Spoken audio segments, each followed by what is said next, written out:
મોરબી જિલ્લાના જેતપર ગામે જે ખેડૂત આંદોલન ચાલી રહ્યું છે અને આ આંદોલન હવે આજે 16મા દિવસમાં પ્રવેશી ચૂક્યું છે, ત્યારે હવે કૃષિમંત્રી જીતુ વાઘાણીએ આજે પ્રેસ કોન્ફરન્સ કરી છે અને પ્રેસ કોન્ફરન્સ કરીને તેમણે જે વીજલાઇનનો જે મુદ્દો છે તેને લઈને તેમણે હવે જાહેરાત કરી છે। તો આવો જાણીએ શું છે સમાચાર। નમસ્કાર, જમાવટ સાથે હું છું પાર્થ।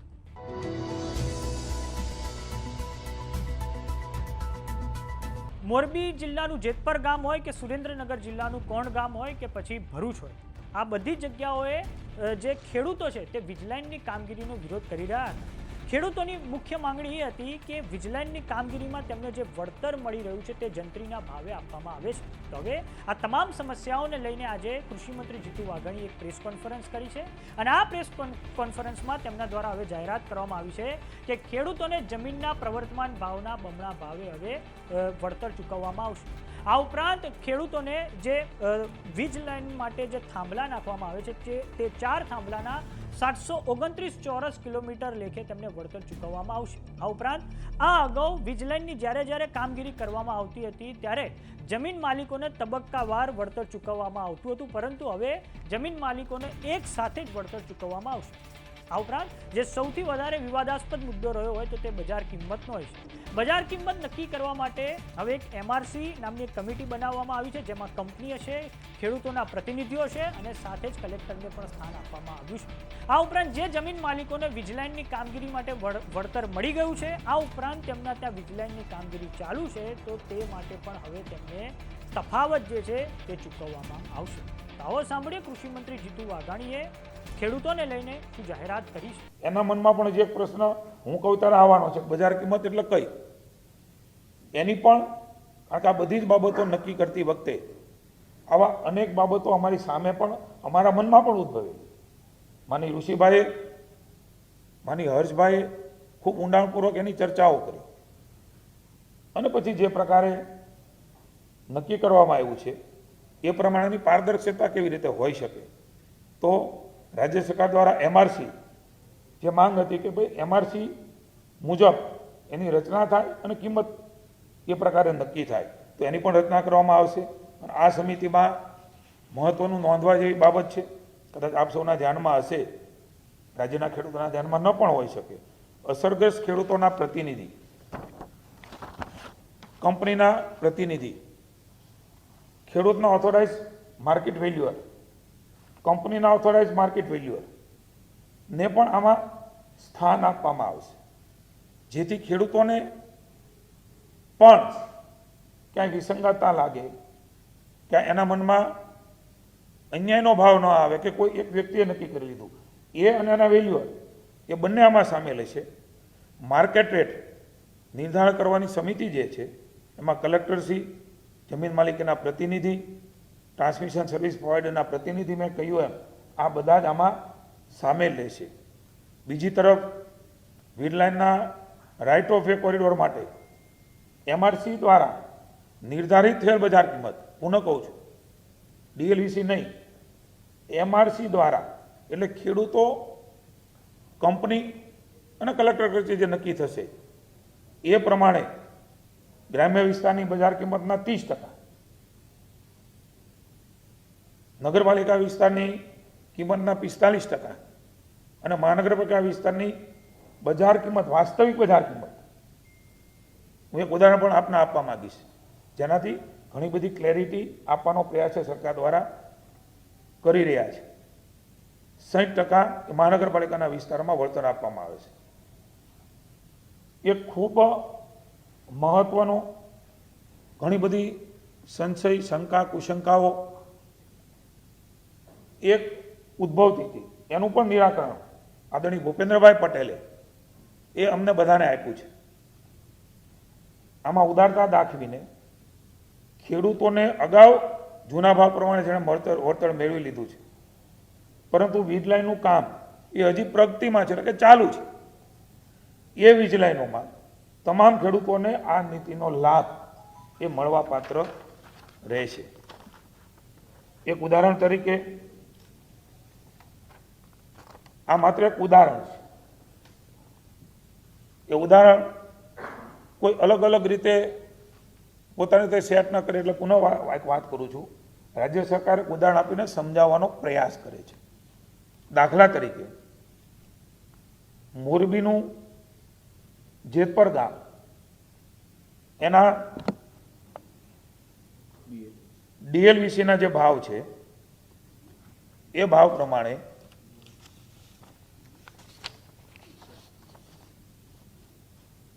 ટાવર બેઝ જે એરિયા છે 979 દાખલા તરીકે ભાવ નક્કી થયો હોય તો એના 625 સ્ક્વેર મીટરમાં 6 ને 11 એટલે 6,11,000 રૂપિયા મળવા પાત્ર હતા.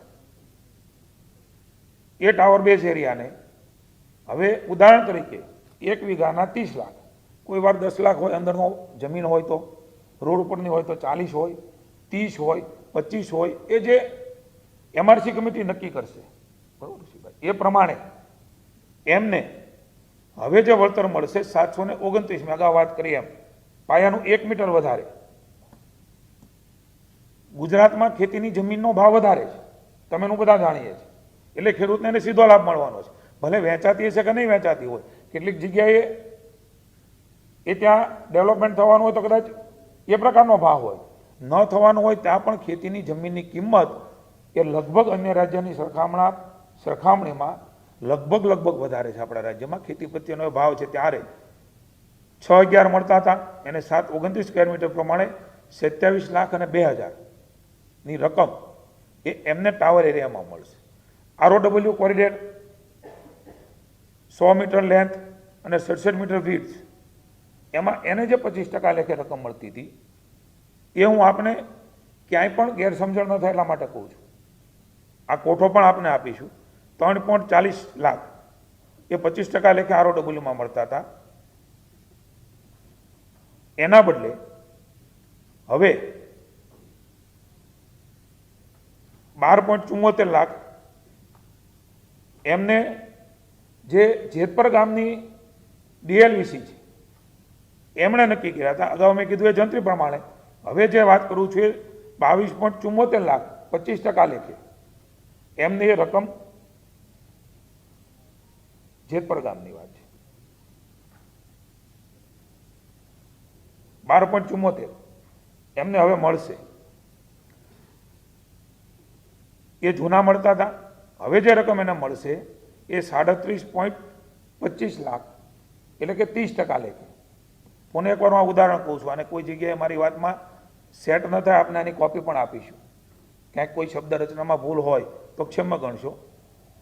એટલે હવે હું રકમનો સરવાળો કરું છું. ટાવર એરિયા અને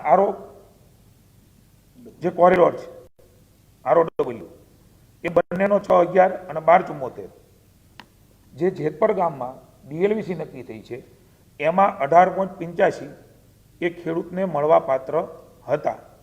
હવે 1 વીઘા પ્રમાણે એમને 64.27 લાખ રૂપિયા, 18.85ની સામે 64.27, આ પ્રકારની કેટલાય ગણી રકમ એ હવે આ પ્રકારે ખેડૂતને મળવા પાત્ર થશે. એક ઉદાહરણ સુરેન્દ્રનગરના કોંઢ ગામનું પણ આપને આપવા માંગુ છું. એટલા માટે વિવેકભાઈ કે આ બે ગામનો ઇસ્યુ હતો. મારી વિનંતી એ તમને આપી દઈશું લેખિતમાં. ના હું પ્રયાસ કરું. મેં પહેલા કીધું સમજણ ન પડે તો માફી માંગુ છું આપની. અમારો ઈરાદો આપ સમજો, વિનંતી છે મારી. કોંઢ ગામનો એક દાખલો છે. કોંઢ ગામમાં ટાવર બેઝ જે એરિયા છે એ એરિયામાં હાલમાં જે રકમ મળતી હતી એ 2.38 લાખ મળતી હતી, એના બદલે હવે 18 લાખ મળશે. એ જ પ્રમાણે ROWમાં 6.39 લાખ મળતા હતા, એના બદલે હવે 24.83 મળશે. એટલે કે 9 લાખ મળતા હતા, એના 42 લાખ રૂપિયાની રકમ હું માનું છું કે હવે સ્પષ્ટતા એ આપના સુધી થઈ ગઈ છે. છતાં પણ હું જેતપરનું ઉદાહરણ આપું છું. 18.85 મળતા હતા, એમને હવે 64.27 લાખ રૂપિયાની રકમ એ એમને મળવાની છે. આ પ્રકારે રાજ્યની સરકારે એક મહત્વપૂર્ણ નિર્ણય એ લીધો છે. એમની આખી જે તમે કહો છો એ ઠરાવ એ પણ આપને મળશે. પહેલાં પદ્ધતિ, અત્યારની પદ્ધતિ, એનો ઠરાવ પણ અત્યારે તમને આપી દેવામાં આવશે. આ પ્રકારે ખેડૂતોના હિતમાં રાજ્ય સરકારે ખૂબ મહત્ત્વપૂર્ણ નિર્ણય માનની ભૂપેન્દ્રભાઈ, માનની હર્ષભાઈ, અમારા ઋષિભાઈ વગેરે મુખ્યમંત્રી, નાયબ મુખ્યમંત્રી અને વીજળી મંત્રીએ ખૂબ સંવેદનાથી આ નિર્ણય ખેડૂતોના હિતમાં લીધો છે. આ બધી જ તુલનાઓના અંતે આપ પણ સમજી શકો અને ખેડૂતો પણ સમજી શકશે કે ખૂબ મોટો મહત્ત્વનો સુધારો એ રાજ્યની સરકારે ખેડૂતોના વિશાળ હિતમાં લીધો છે. તો વાત કરીએ મોરબી જિલ્લાના જેતપરની, તો જેતપર ગામના ખેડૂતો હવે એમનું આંદોલન 16મા દિવસમાં પ્રવેશી ચૂક્યું છે અને આજે ખેડૂતો દ્વારા તો ચીમકી ઉચ્ચારવામાં આવી હતી કે જો આગામી સમયમાં સરકાર એમના તરફ કોઈ પણ નિર્ણય નહીં લે તો આગામી સમયમાં એક કિસાન મહાપંચાયત કરવામાં આવશે. તો હવે આજે કૃષિમંત્રી જીતુ વાઘાણીએ જાહેરાત કરી છે કે તમામ ખેડૂતોને વીજલાઇન નાખવાની કામગીરીમાં બજાર ભાવે વળતર ચૂકવવામાં આવશે. તો સમાચારોમાં અત્યારે બસ આટલું. જોતા રહો જમાવટ. જો તમે અમને યુટ્યુબ પર જોઈ રહ્યા તો સબસ્ક્રાઇબ કરો, જો તમે અમને ફેસબુક પર જોઈ રહ્યા તો ફોલો કરો, વોટ્સએપ ચેનલને જોઈન કરવાનું ન ભૂલતા. નમસ્કાર.